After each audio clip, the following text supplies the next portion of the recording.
Y vamos a escuchar otro relato, y ahora no voy a ser yo quien lo cuente, sino uno de mis más grandes ídolos, el señor Guillermo del Toro. Ya les había platicado en muchas ocasiones esta experiencia paranormal que yo escuché de él en una entrevista que tuvo, si no me equivoco, con Hideo Kojima, cuando trabajaron en Silent Hills. Y lo estuve buscando y no encontraba la historia, porque tampoco es como que la cuente mucho, yo solo lo he escuchado que la cuente una vez. Y afortunadamente, hace unos días me encontré con un TikTok que resumía otra entrevista en donde cuenta esta experiencia paranormal de Guillermo del Toro, en la que tuvo pues un encuentro con un fantasma o algo así, porque es algo mucho más complejo que primero vamos a dejar que nuestro amigo Guillermo nos lo cuente, y luego yo ahondaré un poco más en esta explicación de fantasmas que yo tengo, que esta historia pareciera confirmar mi hipótesis personal sobre el tema de fantasmas. Así que vamos a escucharlo. Está en inglés, pero los que no hablen inglés no se preocupen. Bueno, los que estén en YouTube van a leer los subtítulos. Los que estén en Spotify, le voy a hacer lo mismo que en la entrevista que les puse hace 2 semanas. Voy a traducirles parte de los subtítulos para que puedan entender, ¿ok? Así que vamos a escuchar esta historia de Guillermo del Toro y su encuentro paranormal en un hotel en Nueva Zelanda. What is your personal relationship to supernatural things? Well, I'm Mexican, so, and I myself have had 2 encounters with ghosts in my life, and they were real. I'm not a believer, like crazy believer. I am a skeptic, but these 2 things were real. I heard ghosts. I heard a murder in a room in a hotel in New Zealand. It was a haunted hotel. I often, when I travel, I stay in haunted hotels. I like that. But in New Zealand, I asked specifically for that room, and I heard a murder in the middle of the room with nobody there. It was very scary, but I was watching The Wire on DVD. I was not like in a seance with candles, and all of a sudden, I hear this murder in the middle of the night, and we were the only people in the hotel. It was closed. And only 8 people in the entire hotel.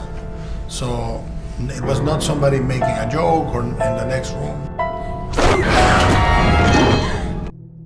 ¿Cómo ven, amigos? De verdad fue un agasajo volver a encontrar esta... Bueno, es una entrevista diferente a la que yo vi, pero es la misma historia. Esto de hecho ocurrió mientras, si conocen la filmografía de Del Toro, él iba a dirigir El Hobbit. Él iba a dirigir originalmente la trilogía del Hobbit. De hecho, uno de los primeros videos que subí del Grimorio de Riggs a finales del 2019 fue ahondando en la versión que Del Toro iba a hacer del Hobbit, que iba a ser bastante diferente de la que tuvimos dirigida por Peter Jackson, que fue bastante problemática.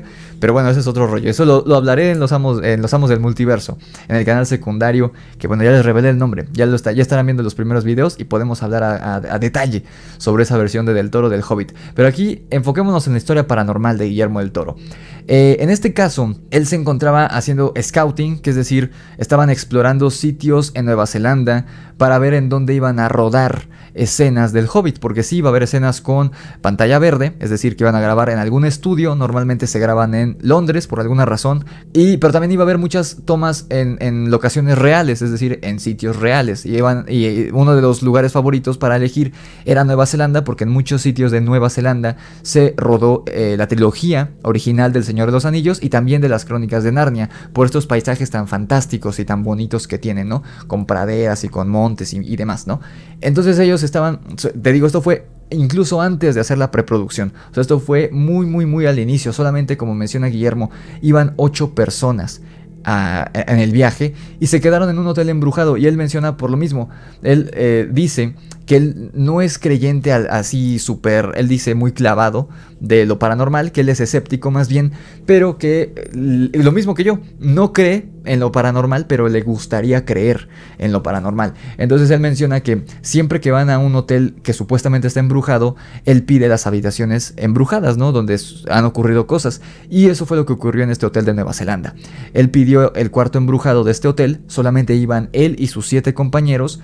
Y dice que estaba viendo un DVD, una película en DVD, en la noche en su cuarto, y de repente escucha, tal cual, un asesinato en el baño de su habitación. Él escucha claramente, aquí no lo describe tan a detalle en esta entrevista, pero él menciona que eran un hombre y una mujer gritando, forcejeando, y se escuchó como el hombre acaba con la vida de esta mujer. Él no vio nada, no sé, obviamente no se paró al baño a ver qué estaba ocurriendo en ese momento, pero solamente lo escuchó. Y creo que en la entrevista sí menciona que a la mañana siguiente se para o unas horas después se levanta, abre el baño, prende la luz y estaba como si nada del baño. O sea, no había ¿cómo se llama? ¿Cómo se llama esto que llaman lo de South Park? Que se burlan, el ectoplasma, no había ectoplasma, no había sangre, no había un espejo roto, no, o sea, no había, estaba normal el baño. Pero él escuchó claramente como a unos pasos de él, en el baño de la habitación, le habían quitado la vida a alguien. ¿Por qué ocurre esto? Porque lo que te digo siempre, los fantasmas no son como en la película de los cazafantasmas o como mucha gente cree que son los fantasmas. Los fantasmas no son apariciones físicas, no es que tú te puedas poner a platicar con un fantasma. En la mayoría de relatos, los pocos que la gente se atreve a hablar con los fantasmas, estos no les responden porque no están aquí.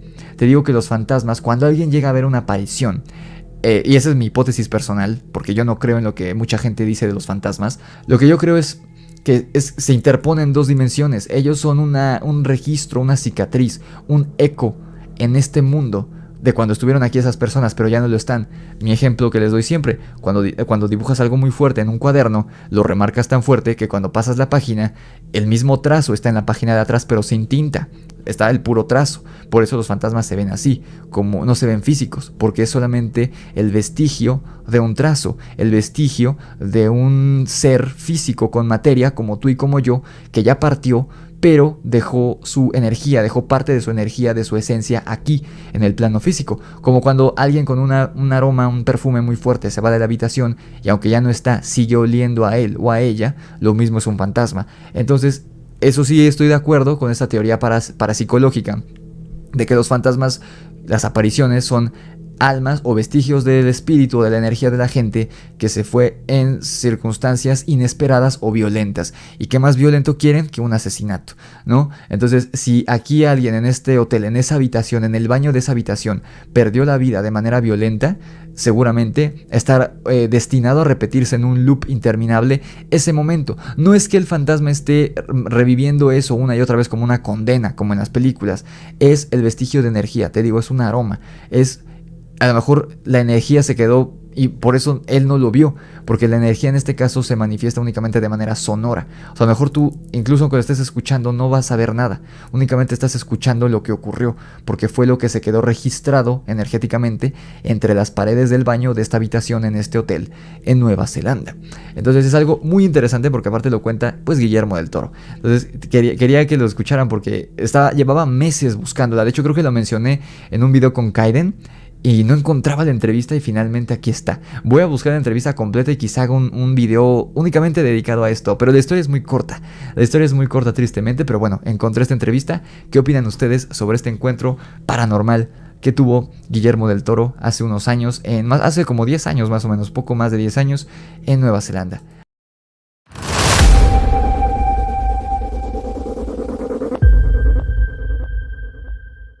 Y ahora sí, vamos al plato principal. Antes de cerrar este segundo bloque, vamos a escuchar la historia de Luis Felipe Tobar. Es una historia de 4 partes, así que vamos a escuchar la primera parte. ¿Que tuviste algún día un momento fuerte con un rollo paranormal? Que estabas creo que filmando una película. En Venezuela. En Venezuela, que en el cuarto se te puso loco el asunto. Venezuela, ¿Qué pasó? Pues mira, son de las cosas que, mira, hubo un tiempo. Ahora ya no tanto porque ahora ya mi vida es un poco más tranquila, ya no hago tantas cosas a la vez como antes. Y me fui a filmar a Venezuela, a una región un pueblo que se llama Choroní. Yo llegué a Venezuela a hacer un personaje que estaba basado en un caso de la vida real, un personaje que había existido, un cacique, un dictador, un militar, ¿cómo se llama? Que el pueblo se levantaba contra él porque lo relacionaban con el diablo. Y yo llegué a una región que se llama Choroní, en Venezuela, un lugar muy apartado, en una población negra, donde se practica el palo mayombe, donde se practica la santería, donde se practican estas religiones que tienen que ver, estos ritos que tienen que ver con lo africano y todo este rollo, el tambores todo el tiempo y la madre. Pero yo no me sentí bienvenido. En realidad querían que el personaje lo hiciera un venezolano. Que yo había llegado invitado por México porque había un convenio entre México, Venezuela y Colombia, y yo llegué. Pero yo sentí que tenía la capacidad para poder interpretarlo, pero ellos dudaban, para empezar por el acento. Y entonces yo estaba en el hotel en el que yo estaba hospedado, solamente había 2 huéspedes, Mimi Lazo y yo, en todo el hotel.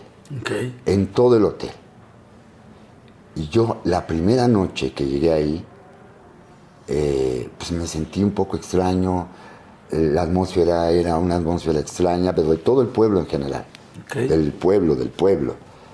Me acuesto a dormir. La primera noche me acuesto a dormir, Jordi, y de repente empiezo a sentir que había alguien dentro del cuarto y que no estaba yo, que había alguien dentro del cuarto y que había alguien dentro del cuarto y no alcanzaba como a despertarme y sentía que había alguien acostado junto a mí. Ay, güey. Una cosa espeluznante. Esto que estoy diciendo, a lo mejor alguien lo he platicado en otras ocasiones. Lo he dicho siempre con mucha honestidad. Estaba yo en esa transición como cuando dicen que se te sube el muerto, que me sentía inmóvil, y de repente yo dije, ¿quién está acostado junto a mí? Y me volteo y veo a un hombre que me está viendo así. En ese momento yo pego un puto grito, espantadísimo, me levanto de la cama a oscuras, prendo la luz, no hay nadie, me saco muchísimo de onda, me salgo del hotel, del cuarto, estaba sudando, y entonces en la habitación de junto estaba Mimi Lazo, y yo tenía muchas ganas de ir a decir, oye, Mimi, está pasando esto, ¿no? Pero el primer día yo dije, me va a ver como a las 3 de la mañana que alguien te toque, oye, se me metió alguien, ¿me puedo quedar? No, este mexicano Kevin me salió, ¿no? Y me quedé calladito, ¿no? Ya no pude dormir. ¿Te volviste a meter al cuarto? Me volví a meter al cuarto. ¿Prendiste la luz? Con la luz prendida, ya no pude dormir. No somos tontos. Me fui a trabajar, me quedaba callado y le dije a la maquillista, oye, tengo que platicarte algo que pasó anoche. Mira, así asado la cosa, bla, bla. Y me dijo, mira, yo por una coincidencia, no sé por qué, traje una veladora de la Virgen de Guadalupe, te la voy a dar, préndela. Y yo llegué en la noche y llevaba yo la foto de Guiomar, llevaba ¿De tu esposa? De mi mamá, que mamá. todo lo hacía pensando en mi mamá, ¿no? Las ponía mis afectos, mis amores, ¿no? Y prendí la veladora y ahí, noche 2, y vuelvo a sentir la misma presencia del mismo. ¡Qué madre santa! Y entonces estaba yo asustadísimo como tú no tienes una idea. Noche 3, la veladora de la Virgen de Guadalupe estaba apagado y las fotos estaban tiradas en el piso. ¡Ay, no! Y entonces yo dije, puta, está mal. ¡Pac! Me acosté a dormir, me duermo y de repente vuelvo a tener otra vez esta sensación de nebulosa, de entre pesadilla, despierto, frío, me despierto y veo a un niño sentado frente a mí en la silla. Y otra vez otro grito, y me vuelvo a salir de ahí. Y entonces ya al otro día voy y hablo con la productora y le digo, oye, mira... Espera, ¿te sales en la noche y regresaste a dormir ahí? Claro. No mames, no tenía es que otro lugar. Pero además yo me estaba quedando callado, Jordi. Callado porque yo sentía, pues, o sea, el mexicano tiene fama de ser un hombre echado para adelante. Yo hacía un militar, yo hacía un hombre aguerrido, bla, bla, bla, todas mías, cacique del pueblo. Yo que generar un precedente de una gente con fortaleza de carácter. No, güey, que te diga, oye, ¿qué crees? Vente a dormir conmigo. Porque me da miedo venir a dormir al hotel. Pero era tan fuerte el rollo que regresó. Llegó el hermano de Mimi Lazo a quedarse al hotel y éramos 3. Y en la noche empiezo a escuchar que alguien grita, y empiezo a escuchar, y entonces yo a los gritos otra vez me vuelvo a asustar y me quedo detenido y escucho que son diciendo a alguien, pana, pero qué cosa, qué mierda, qué es esto, qué pedo, pana, que la madre. Y me doy cuenta que es el hermano de Mimi Lazo y salgo lo que pasa y me dice, no, pana, que mira, que se metió un tipo, que no está pasando, que la madre, yo me largo de aquí. Y yo dije, bendito Dios, que ya se cambió de habitación este cabrón. Ese brother se agarró sus cosas porque como él estaba ahí y se fue. Y yo al otro día voy a hablar con el productor y me dice, ¿qué pasó, amigo? Pues, ¿cómo crees? Es el único hotel que hay. Digo, yo no quiero estar ahí. Me tuve que ir a vivir el resto de la película a un convento de religiosas que estaba como a 30 kilómetros. ¿En serio? ¿Así? ¿Y ahí no pasaba nada? Porque a mí también Pues ahí También me mandan a un convento, igual estaría... Y después me hice amigo de los ¿cómo se llama? De los habitantes del pueblo, todos estos negros que tocaban tambores, y me hicieron una limpia. Me hicieron hacer pruebas, los aldeanos, unas cosas extrañísimas. Me hicieron aventarme de una cosa que se llama el lajao, que es como un tobogán, que es una formación natural, para caer en una poza donde regularmente dos se ahogan, que era como un rito de iniciación. Luego hice escenas donde tenían que degollar a un macho cabrío y saltaba sangre, cosas relacionadas con la santería. Yo ya sentía que era un rollo donde estaban pasando cosas muy raras y muy feas. Luego yo un día tratando había, como era una población negra, dentro de la película había actores negros y había un niño negro, ¿no? Entonces, yo tenía una recámara para descansar, que tenía una colcha impecable, blanca, bordada, y en la madrugada, en los llamados nocturnos, el niño negrito, se iba a acostar, pero dejaba sus piecitos fuera de la colcha, no se acostaba bien. Y yo un día lo vi acostadito y llegué y le dije, oye, mijo, sube tus pies. Si la colcha se mancha, pues que se lave, ¿no? Estamos trabajando. No te sientas incómodo. Yo no lo sé. Úsala, duérmete, mijo chulo, duérmete, ¿no? Las jornadas de los actores son muy agotadoras. Para un niño, imagínate nada más. Claro. Este acto de que yo estaba tomándole los pies y que estaba hablando con él, lo observó un técnico. Y cuando estaba pasando todo este evento, en una reunión que hubo como las que suelen suceder cuando uno hace la convivencia de actores, técnicos, ¿no? Yo estaba, pues, realmente no tenía amigos, compañeros, y de repente llegó un técnico, medio jalado, y me dijo, contigo tengo un pedo. ¿Por qué? Contigo tengo un pedo. Me dijo, aquí en Venezuela, yo no sé si en tu país existen esas cosas y se dan así. Pero aquí tenemos una población negra que queremos, que respetamos, y tú no nos vas a venir a faltar. Le dije, ¿pero qué? Chinga, pues al contrario. ¿No? ¿En qué momento? Le dije, oye, ahí hay un error de percepción, brother. Un error de percepción porque está pasando justamente lo contrario. Y llamé al niño y le dije, Juanchito, mi hijo, ¿alguna vez te he faltado el respeto? ¿Te he dicho algo? No, Luis Felipe, no. Al contrario, no, gracias. Y dije, ¿ves? Estabas equivocado. Pero el vato ya me traía atravesado. Y era un tipo alto, fornido. Y yo dije, este güey, o sea, si me quiere golpear, me va a despedazar. Y entonces ese rumor se permeó entre el crew y empezó a generarse una reacción como sí, como adversa contra ti. Adversa contra mí. Yo me empecé a aislar del crew. Y luego este vato que me quería, que me la había cantado prácticamente derecha, se sube en paralelo y se cae. Porque a mí me habían hecho una cosa de protecciones y de madres y de No bla. mames. Y este brother se sube y se cae del paralelo el día de mi cumpleaños. ¡No manches! Una cosa que yo ya decía, por favor, no. Sáquenme de esta pinche película por piedad. Así, sáquenme de esta película por piedad, ¿no? Y cuando salí, Jordi, era un camino así como, o sea, para llegar a esa población era como Transilvania, ¿no? Era un carril donde no cabían dos coches, era desfiladero, y de regreso exactamente lo mismo, pero para llegar a la carretera. Estábamos al nivel del mar. Yo, conforme iba saliendo de ahí, me empecé a sentir enfermo, y cuando alcanzamos a llegar a la carretera, me tuve que bajar del coche y vomité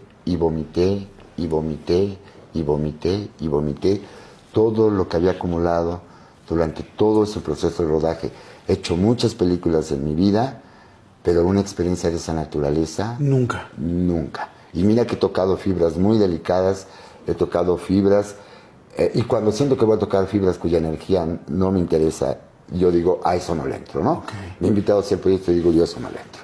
Ok. Yo a eso no le entro porque me conozco y porque yo creo, Jordi, es una cuestión muy particular mía, porque sé que tenemos poco tiempo, que la actuación, desde mi particular punto de vista, no se actúa, la actuación se vive.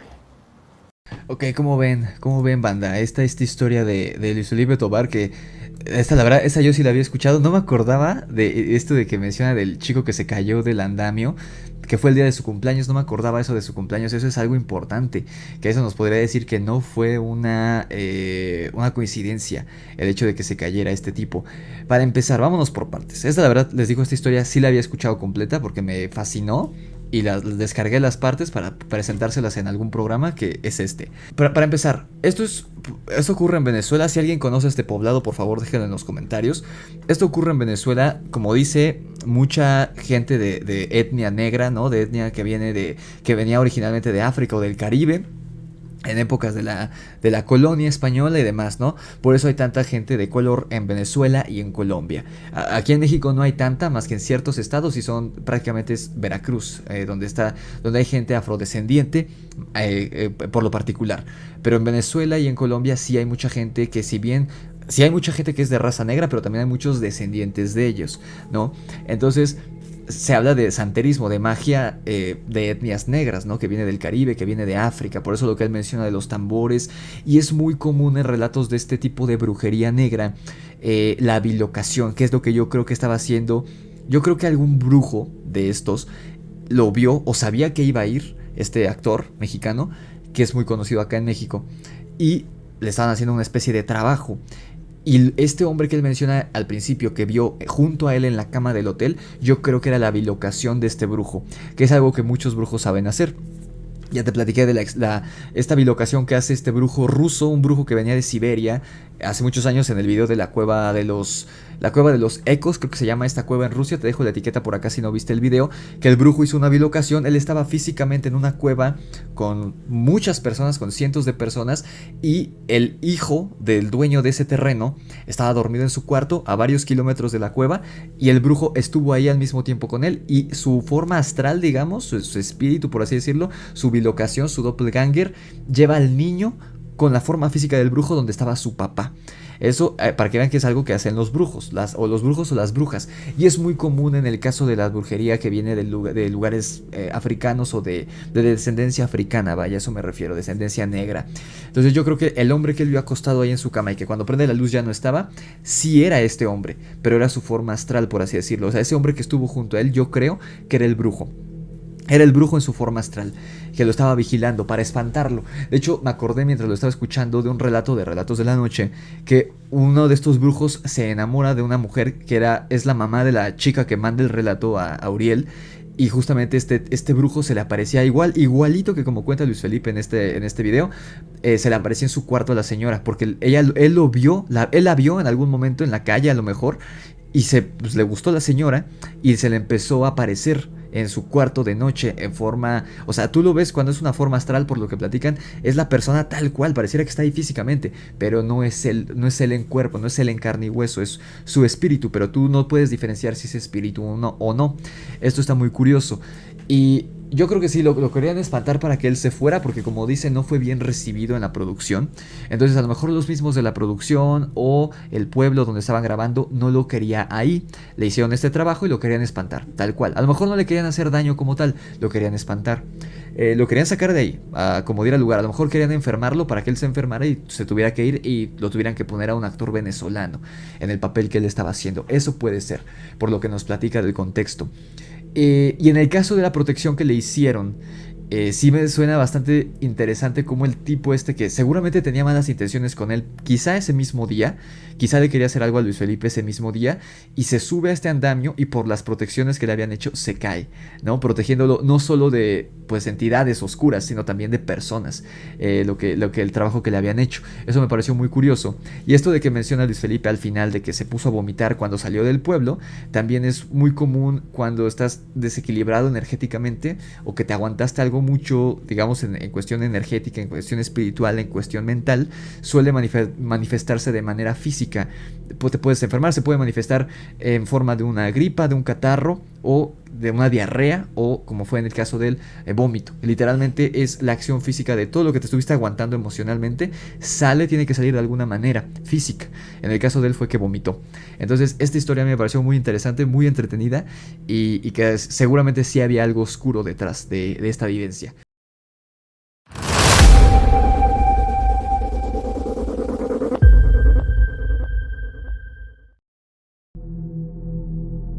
Mucho se ha dicho, tanto por fuera como por dentro, acerca de lo retorcida y macabra que es la esfera de Hollywood. Los conspiracionistas podrán decir 1000 cosas en internet, y de hecho, lo han hecho desde hace mucho tiempo, esparciendo rumores de que tus actores, productores, cantantes y directores favoritos son reptilianos o que pertenecen a logias que cometen actos de lo más abominable con tal de tener poder y juventud eterna. Uno podrá ver con escepticismo todas estas historias que rondan por internet, creyendo que solo se trata de gente sin qué hacer, que se ponen a inventar estas cosas para pasar el rato y desprestigiar a algún famoso solo porque no le gusta su trabajo o porque no concuerda con su forma de pensar o de comportarse. El problema es cuando otros actores o personas que se encuentran dentro del medio dan a conocer experiencias que ellos mismos tuvieron con sus colegas superestrellas, las cuales fueron extrañas, por decir lo mínimo. Estas experiencias pueden ir desde haberse relacionado con sectas o personas abusivas psicológicamente, como el caso de la actriz Leah Remini con la Iglesia de la Cienciología, hasta casos mucho más oscuros que involucran rituales en el que se ofrenda la vida de y personajes jóvenes. Eso sin mencionar los innumerables círculos de trata de personas y infantil que abundan en el medio del espectáculo y que afortunadamente hoy en día están saliendo a la luz gracias a las denuncias en redes sociales. De que debe haber gente poderosa en Hollywood que no solo tienen ideologías muy oscuras y retorcidas referentes al color de la piel de la gente, su religión, política e ideologías sociales, de eso no me cabe la menor duda. Y de que estas personas, al tener tanto poder, deben llevar a cabo desde rituales hasta prácticas de lo más enfermizas, creo que de eso podemos estar 100% seguros. Pero una cosa es que algunos famosos sean peligrosos y criminales, y otra muy diferente es afirmar que sean reptilianos disfrazados que quieren gobernar al mundo. Realmente no sé si podría afirmar que dentro de las esferas de Hollywood haya seres de oscuridad disfrazados de galanes y bellezas del cine. Sin embargo, la anécdota que te voy a contar hoy podría hacerme pensar 2 veces antes de negar tajantemente que entre nuestras estrellas favoritas del cine y la televisión existan criaturas que no son humanas. Antes de que te narre la anécdota, que de hecho está en video aquí en YouTube, debo aclararte que no sé si se refiere a algo paranormal o simplemente que esta persona tenía una vibra tan pesada y una mente tan maquiavélica como para poner incómoda a las personas. Solo te diré que con lo que le pasaría a este famoso años después de declarar esta anécdota en esta entrevista, hoy por la noche te pondrás a pensar si en verdad existen criaturas de la noche en el medio del espectáculo, apareciendo en películas y series cada año, ganando millones de dólares, pero en realidad ocultan una cara al público que sería más similar a la de los monstruos que aparecen en estas películas y no a la del héroe que interpretan en la pantalla. La experiencia le ocurrió a uno de mis actores y directores favoritos de Hollywood de todos los tiempos, Mel Gibson. Mel es australiano y saltó a la fama internacional en el año 1979 con la cinta Mad Max, dirigida por el entonces desconocido director George Miller. Esta película casera fue tan exitosa y popular en Australia que pronto se volvió un mega éxito también en lugares como China y Estados Unidos.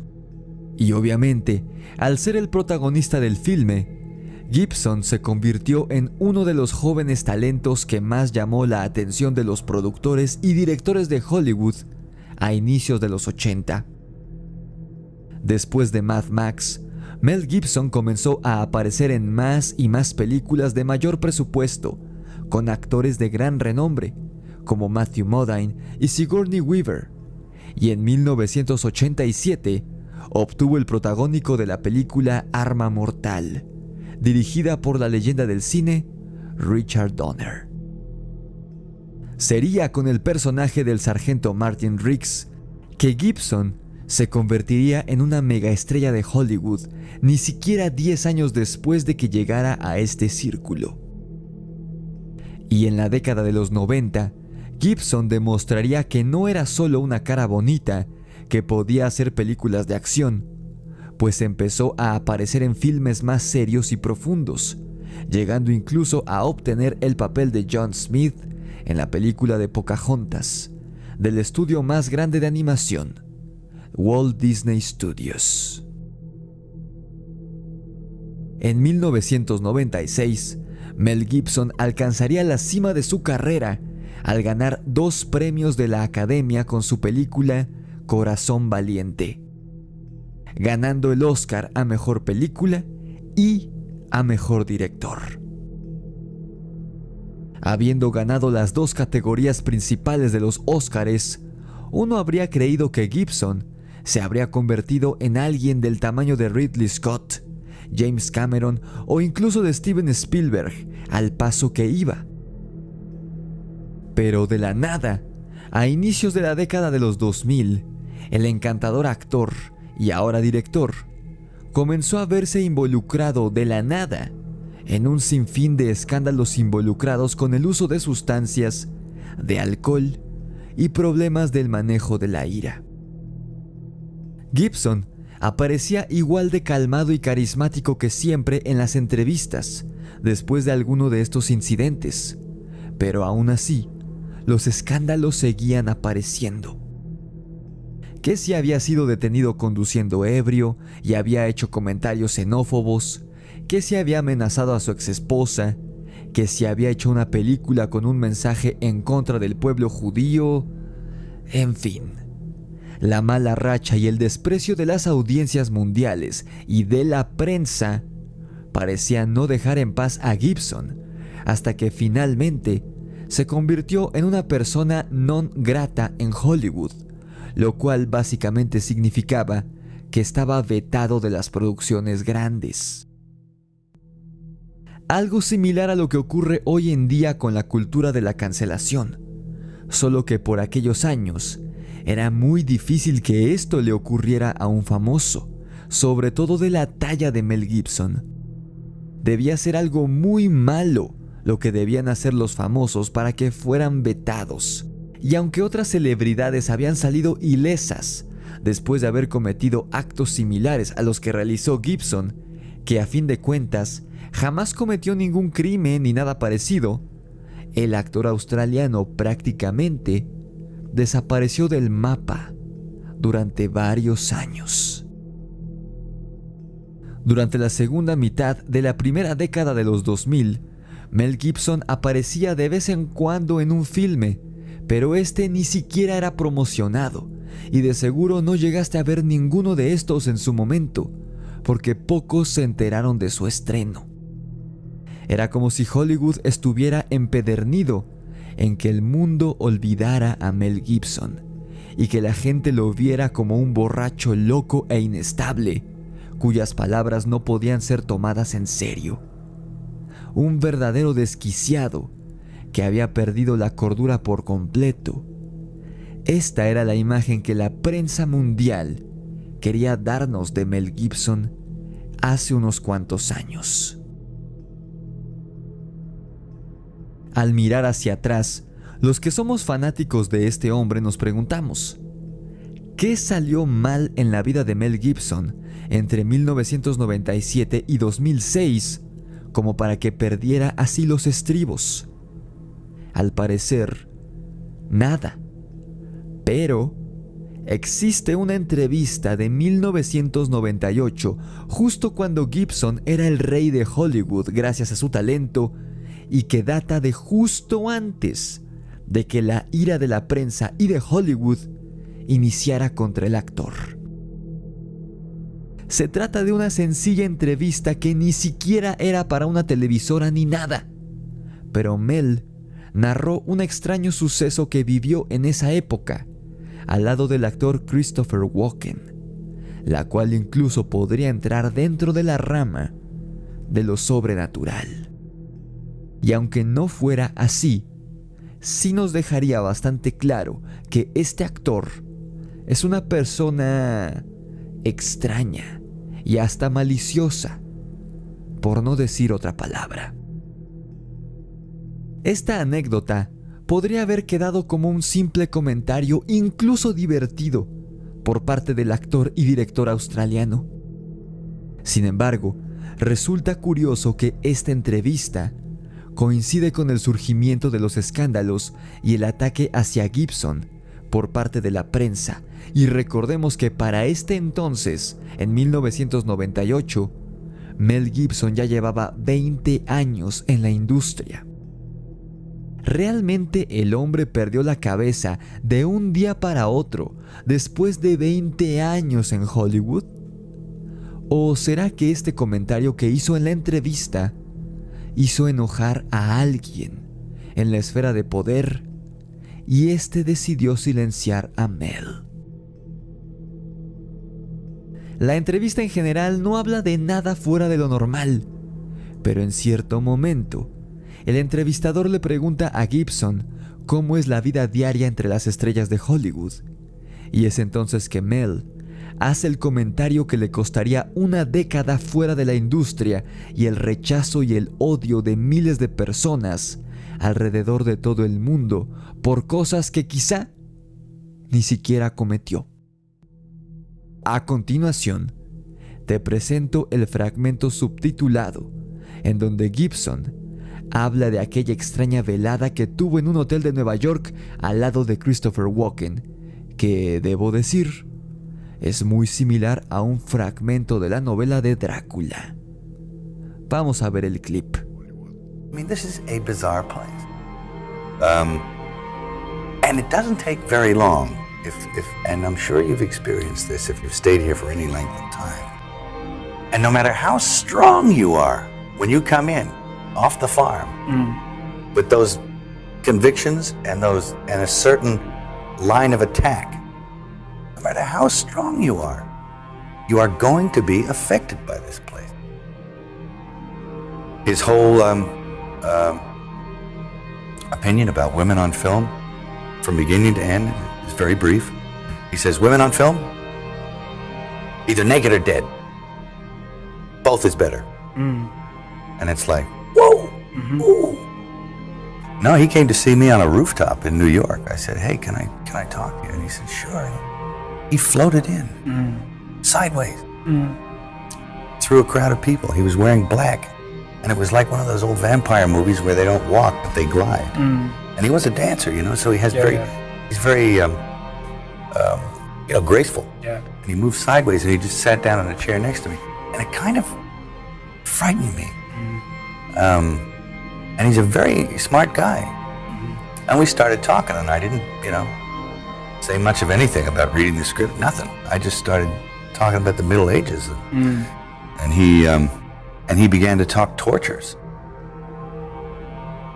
and we swapped tortures because I'd read this book on torture, and I tried to recall some of the most heinous things I'd ever read in this book, and he was like, oh, and he'd try and top it, and and my assistant was there, and he left because he couldn't stand it anymore. Yeah. The air had turned cold, and then he left, and I wanted to leave, and because I knew that I didn't want to work with him, and he was getting scary. Yeah. And then I turned around and it was on top of the Peninsula Hotel. I turned around to avoid his steady gaze at one point, and I was looking at a building with the top of the sixes on it. So there was a huge illuminated 666 in red. And I went from that to that to that, and he started smiling. And I thought, oh no, Chris Walken is the Antichrist, you know? When I came over here, I was in my mid-20s. Right. The first time I really came over here. You know, I had a whole bunch of weird paranoid suspicions about what the hell was going on because there was a lot of stuff I couldn't understand. Right. And nobody was really bothering to explain it to me. They don't. And and I formed a bunch of opinions about the town and about the people in it that were like, surely that couldn't be, because a whole place can't be like, you know, Weird Town, you know, where the stranger wanders in and all the people are in the bar and they all shut up when he looks at them, and they tell you don't go into the house on the hill, and it's like that. And then you go away and you think, no, I was wrong. I mean, that's insane thinking. I'm paranoid. I imagined that stuff.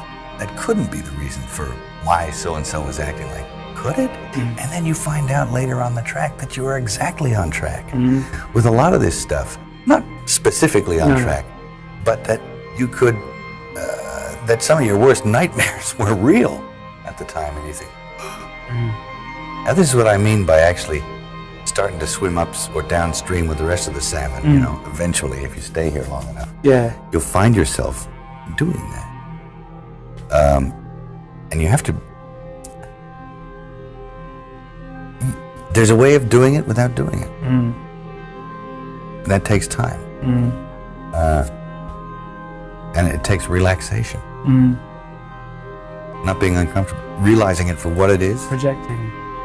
And understanding what it is. Once you understand it, well, then you're not afraid of it anymore, so you can just walk around it, through it, and then get on with what you tried to get on with in the first place. A place like this can humiliate you, and it can humiliate you, it can be humbling. I mean, it does rip your life to pieces if you'll let it. Yeah.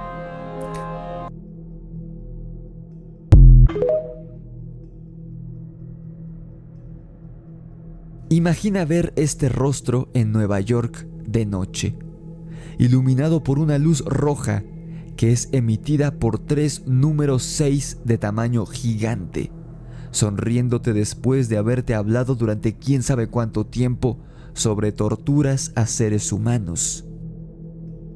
Era coincidencia que en medio de Nueva York hubiera 3 números 6 de luz neón roja justo el día en que Gibson y Walken se reunieron. Era el actor consciente de cómo lucía iluminado bajo la luz roja de estos números, que todos sabemos, dentro de la mitología cristiana, es el número de la bestia y simboliza al demonio. Walken sonrió al ver la reacción de Mel Gibson ante esta imagen, pues como todos sabemos, Gibson es un ferviente católico, y quizá Christopher Walken se estaba burlando de él y de sus creencias, después de haberlo incomodado hasta el punto del terror. Quizá Walken no es el anticristo, pero sí algo más, algo oscuro. Humano o no, eso no lo sabemos, pero no podemos negar que este actor despide un aura muy inquietante. Antes de seguir analizando este oscuro relato real, déjame pedirte que le des like al video y que te suscribas a mi canal si te gusta mi contenido. No olvides seguirme en TikTok, Instagram, Facebook y Spotify. Suscríbete también a mi canal secundario aquí en YouTube, Rix y los Amos del Multiverso. Si quieres tu ejemplar de mi libro de terror, La Orden de Camazotz, haz clic en el enlace que aparece en la descripción del video. Y si quieres que escuchemos tu experiencia paranormal aquí en el canal, envíamela en nota de voz o en video a mi correo necronomiconrelatos@gmail.com o a mi número de WhatsApp, el 56 3800 0345. Ahora, sigamos adelante.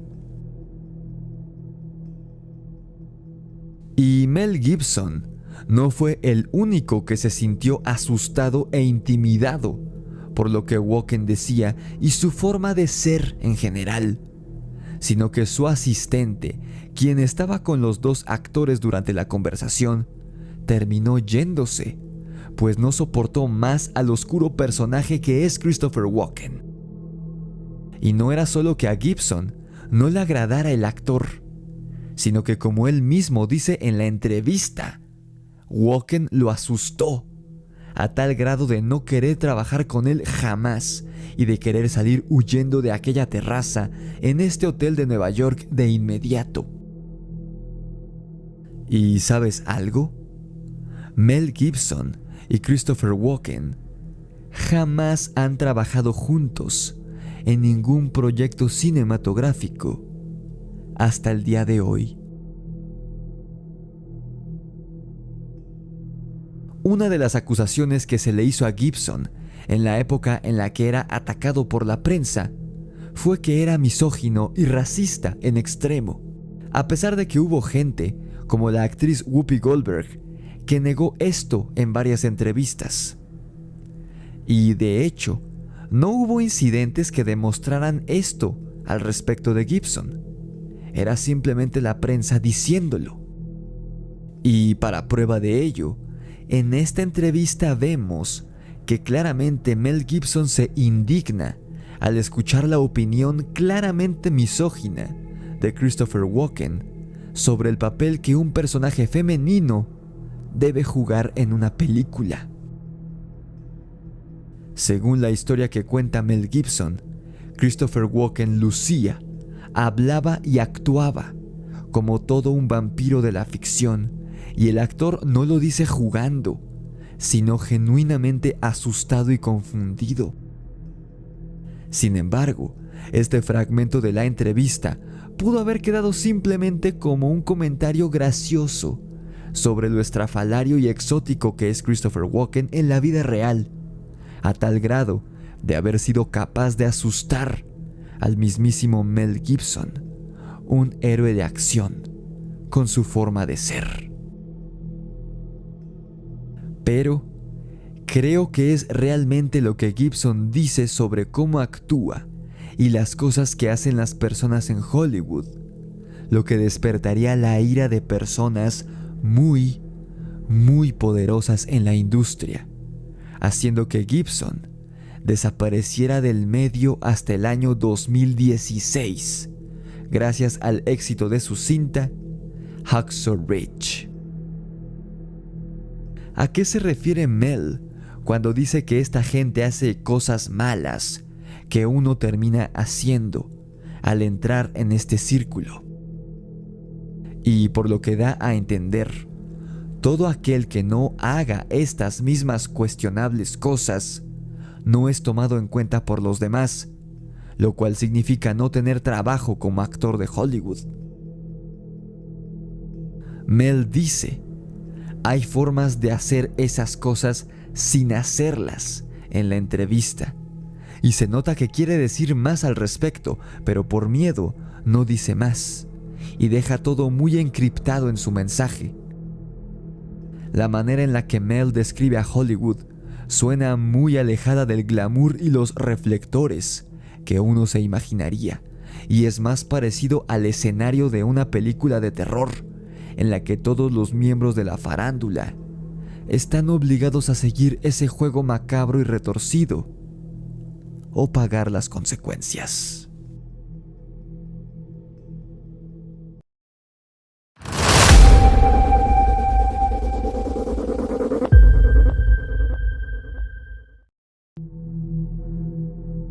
Si eres mexicano o de cualquier parte de América Latina, te puedo apostar lo que sea a que has escuchado el nombre de Mario Moreno, o como era más conocido este actor, Cantinflas, el nombre de su personaje más conocido y el que interpretó durante muchos años, inmortalizándose así en la historia de la cultura popular mexicana. Mario Fortino Alfonso Moreno Reyes nació el 12 de agosto del año 1911 y murió el 20 de abril de 1993 a causa de un cáncer de pulmón. Sin embargo, según él mismo, su leyenda como ícono de la cultura popular mexicana nació entre los años 40 y 50, la primera vez que interpretó a Cantinflas, personaje que le brindaría infinidad de satisfacciones, tanto a nivel personal como profesional, pues incluso llegó a actuar en la producción estadounidense La Vuelta al Mundo en 80 días, al lado de actores estadounidenses.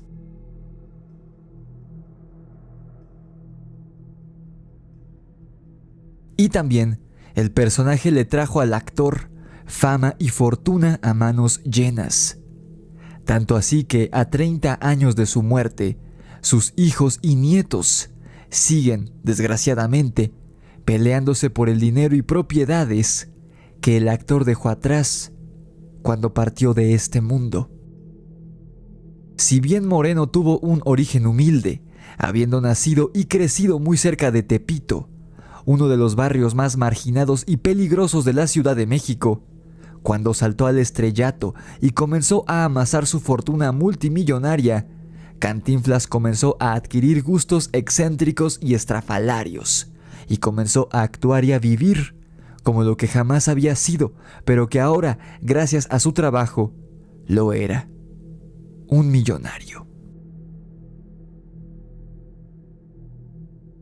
Se convirtió en un tipo a quien nadie le negaba nada, pues no solo se movía entre las esferas más poderosas e influyentes del medio artístico por aquellos años, a mediados del siglo pasado, sino que por el cariño que le tenía el público mexicano y por ende la influencia que Moreno podía ejercer sobre ellos, debido a que el mexicano promedio podía identificarse no con el actor en sí, sino con su icónico personaje, lo llevó a moverse también entre políticos y funcionarios públicos de gran poder e influencia, tanto dentro de México como a nivel internacional.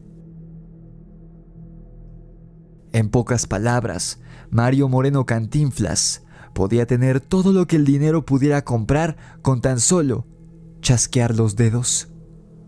Por desgracia, muchas de las cosas que hacen feliz a un hombre no pueden comprarse con dinero. La historia que estoy por narrarte no es más que una leyenda, un compendio de narraciones y supuestos testimonios de amigos, allegados y familiares del actor, que con el pasar de las décadas fueron pasando de boca en boca, y de un tiempo para acá, gracias a las redes sociales, estos testimonios fueron revividos y viralizados gracias a Internet y a las redes sociales. Pues resulta que a mediados de los 50, Cantinflas no se encontraba del todo bien en su vida personal. A nivel profesional, se encontraba en la cúspide de su carrera y por ende, el dinero le sobraba.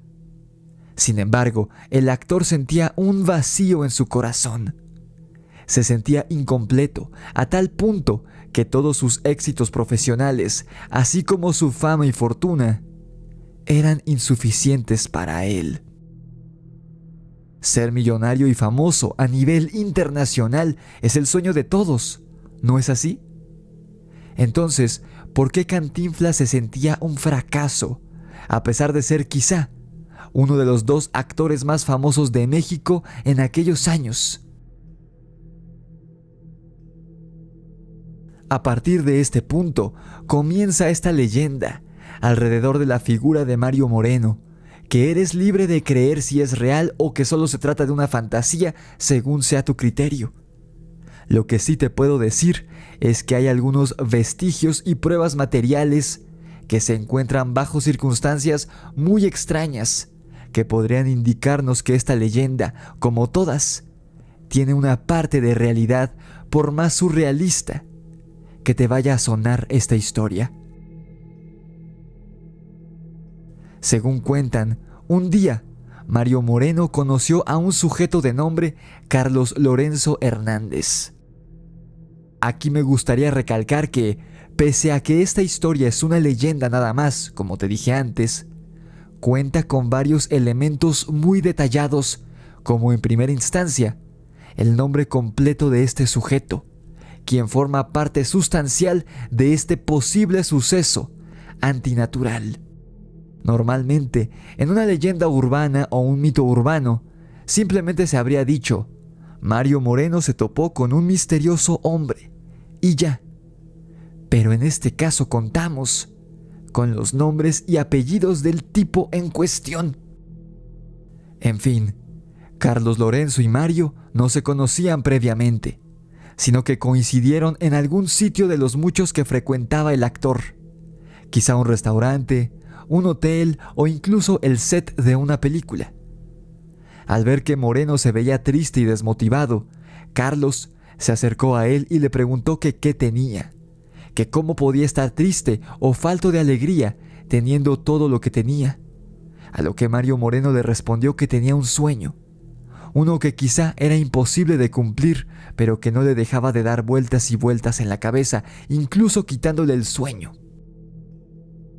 Cuando Carlos le preguntó que de qué se trataba este sueño imposible que el actor quería haber cumplido, Moreno le respondió que, como gran amante y admirador del mar, siempre había tenido como un sueño ver a una sirena, pues él estaba convencido de la existencia de estos seres mitológicos. Cualquier otra persona se hubiera reído, creyendo que este comentario había sido solo un chiste o una ocurrencia del actor y cómico. O bien, si hubiera sido un amigo muy cercano al que el actor le tuviera muchísima confianza, le hubiera dicho que se dejara de tonterías y que mejor conquistara a una mujer real, pues teniendo el dinero y la fama que Moreno ya tenía para ese entonces, podría tener a la mujer que él quisiera a su lado. Pero, cuando dijo que su sueño era ver a una sirena, Mario Moreno no estaba bromeando, y Carlos Lorenzo Hernández lo notó de inmediato. Y no solo no mentía, sino que Cantinflas realmente estaba ofuscado y afectado negativamente en cuestión emocional, al saber que este sueño que tanto deseaba y lo aquejaba, probablemente jamás se vería cumplido, y esto lo frustraba de sobremanera. Y lo peor de todo era que, ni con todo su dinero ni su fama, podría cumplir dicho sueño. Y por su parte, Carlos Lorenzo no se mostró condescendiente al estar ante un personaje del tamaño de Cantinflas, ni cambió el tema, ni nada parecido. De hecho, parecía como si el destino hubiera querido que Mario Moreno estuviera en ese lugar en ese preciso momento, y que así pudiera coincidir con este tal Carlos Lorenzo Hernández, pues este último pareciera ser la única persona sobre la faz de la tierra que podía volver realidad el deseo de Mario Moreno de poder ver a una sirena real con sus propios ojos. O quizá Carlos Lorenzo no era un simple hombre, no era lo que decía ser. Quizá este tipo era algo más. Y él sabía que Cantinflas estaría ahí, en ese lugar, ese día, a esa hora. Y sabiendo que habría hecho lo que fuera con tal de ver a una sirena, no tendría más remedio que acudir a él específicamente. Tal vez todo fue un plan de este tal Carlos Lorenzo Hernández. ¿Qué o quién era este Carlos Lorenzo Hernández? Esa es parte del enigma que nos atañe el día de hoy. ¿Y por qué este es uno de los sucesos más oscuros y perturbadores que rodean a una figura del espectáculo de nuestro país, a una de las más grandes, de hecho. Así que jamás sabremos si este tal Carlos Lorenzo quería ayudar a Mario Moreno por su buena voluntad, o si lo hacía por otra cosa. El punto es que, muy serio, Carlos le preguntó a Moreno que qué estaría dispuesto a hacer con tal de ver a una sirena, a lo que el actor, igualmente serio y decidido, le dijo que haría lo que fuera. Como si la respuesta recibida fuera la que Hernández esperaba, le dijo que lo vería en cierto hotel lujoso de la Ciudad de México en tal día, y Mario Moreno aceptó encantado la invitación. El día de la cita llegó y ambos se reunieron en el hotel pactado para charlar. Cantinflas no sabía si realmente Hernández iba en serio a ayudarlo a cumplir su loco deseo, si pensaba burlarse de él, si pensaba estafarlo, o si simplemente estaba fingiendo ayudarlo para poder pasar tiempo con él, pues quizá era algún fanático o algo por el estilo. Por eso, Mario Moreno se sorprendió tanto cuando Carlos Lorenzo le entregó una roca muy peculiar como ninguna que él hubiera visto antes. No era una piedra preciosa, sino más bien algo similar a un cuarzo. Y lo otro que le dio Carlos en aquella ocasión no fue un objeto, sino una orden a Cantinflas. Un segundo paso a realizar si en efecto este quería ver a una sirena real. Aquello que el hombre le dijo al actor fue que adquiriera una casa en Acapulco, lo más cerca del mar que le fuera posible, y que esta casa, sobre todo la parte que colindara con el mar, la llenara con estatuas e imágenes de animales y criaturas marinas, pero sobre todo, y lo que parecía ser el punto clave en esta serie de pasos a seguir, era que Mario Moreno debía construir una estatua de su personaje Cantinflas, de gran tamaño, mirando específicamente hacia el mar. Esta estatua de Cantinflas no podía faltar en la propiedad. Era lo más importante, pues Carlos Lorenzo recalcó demasiado la presencia de esta estatua. Una vez que Carlos Lorenzo Hernández le había indicado todo lo que debía hacer, le dijo que cuando tuviera todo listo, ellos se volverían a encontrar, y entonces, y solo entonces, Moreno debía devolverle aquella extraña piedra a Hernández. Mientras tanto, debía cuidarla y protegerla con su vida, y no perderla por nada del mundo. Acto seguido, Carlos Lorenzo Hernández se fue del lugar del encuentro, sin pedirle una fotografía, un autógrafo, ni un solo centavo al famoso actor. Simplemente se fue. Es más, ni su número de teléfono le dio a Cantinflas para volver a ponerse en contacto, ni él le dio el suyo. Simplemente se fue. Por ello, a mediados de los 50, y este es un dato que puedes cotejar por ti mismo o por ti misma navegando brevemente por internet, Mario Moreno adquirió una lujosa mansión en Acapulco, la cual no estaba cerca del mar, sino que el oleaje del mar de Guerrero chocaba directamente contra la parte trasera de la propiedad.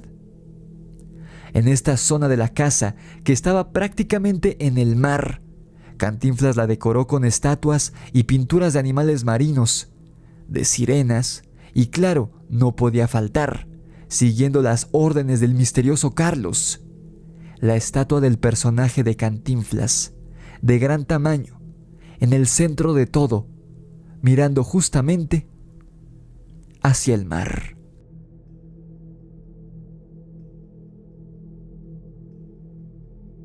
Y un buen día que Cantinflas se encontraba en su mansión nueva de Acapulco, recién terminadas las adecuaciones y obras pertinentes dentro del inmueble, finalmente Carlos Lorenzo Hernández, sin previo aviso, regresó a la vida del actor, después de varios meses desde su último encuentro.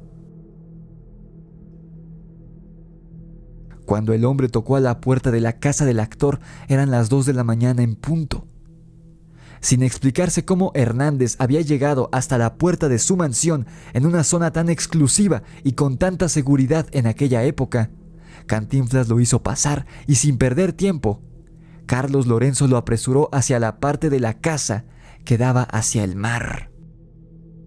Y ahí finalmente, Mario Moreno Cantinflas no pudo ver a una, sino a muchas sirenas que emergían del mar y se detenían en su propiedad, como abejas atraídas a la miel.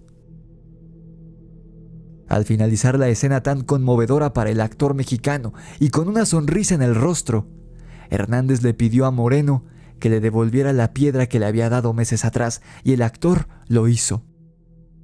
Después de aquella noche, Mario Moreno no volvió a ver ni a saber nada sobre este misterioso hombre.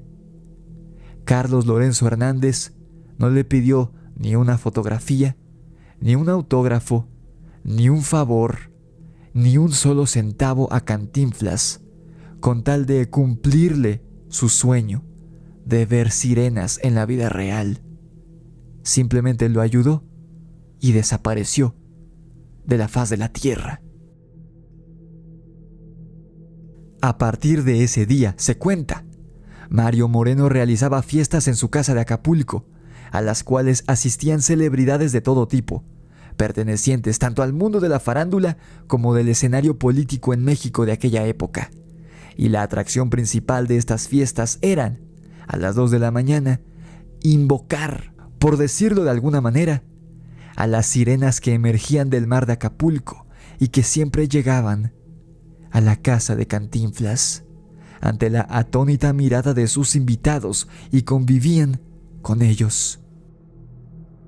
Hoy en día, lo que alguna vez fuera la lujosa mansión del fallecido ícono mexicano se encuentra en ruinas completamente. Aunque curiosamente, hay un único elemento que permanece en muy buen estado, pese a que se encuentra a la intemperie, bajo el inclemente y radiante sol de Acapulco, a merced del oleaje del salvaje mar y de las frecuentes lluvias de este estado, y aún así, a diferencia del resto de la casa, que está completamente destruida, este elemento sigue en pie. La estatua de Cantinflas, que de hecho casi ni se ha despintado, a pesar de que lleva ahí más de 60 años al aire libre, sin mantenimiento de ningún tipo. Y eso no es todo. Al estar en completo abandono, la que una vez fuera la mansión de lujo de Cantinflas, y al estar al aire libre, resulta increíble y casi improbable que la estatua del actor siga en pie y en una sola pieza, aún con mucha de su pintura original. Pero más increíble aún es que muchos locales de Acapulco que llegan a ver la casa de Cantinflas afirman que por las noches la estatua cobra vida y se arroja al mar, solo para volver a su lugar de siempre, antes del amanecer. Además, estas personas que están al pendiente de los macabros y paranormales sucesos que ocurren en las ruinas de la casa de Cantinflas, afirman que ciertas madrugadas las sirenas vuelven a este sitio en ruinas, pues buscan a quien alguna vez las tratara tan bien hace ya medio siglo. Buscan, se cree, sin saber que ya falleció, a Mario Moreno Cantinflas. ¿Quién era este tal Carlos Lorenzo Hernández, que hizo posible el sueño de Mario Moreno de ver a una sirena sin cobrarle ni pedirle nada material a cambio? Realmente eran sirenas las que acudieron, y según los locales, siguen acudiendo a la mansión de Cantinflas. ¿Qué era esa piedra que el misterioso Carlos Lorenzo le dio a Cantinflas? ¿Cómo sabía este hombre que había sirenas en el mar de Acapulco? ¿Por qué en Acapulco? ¿Por qué no en cualquier otra costa del territorio mexicano? Todas estas son enigmas que Moreno se habrá llevado a la tumba para siempre.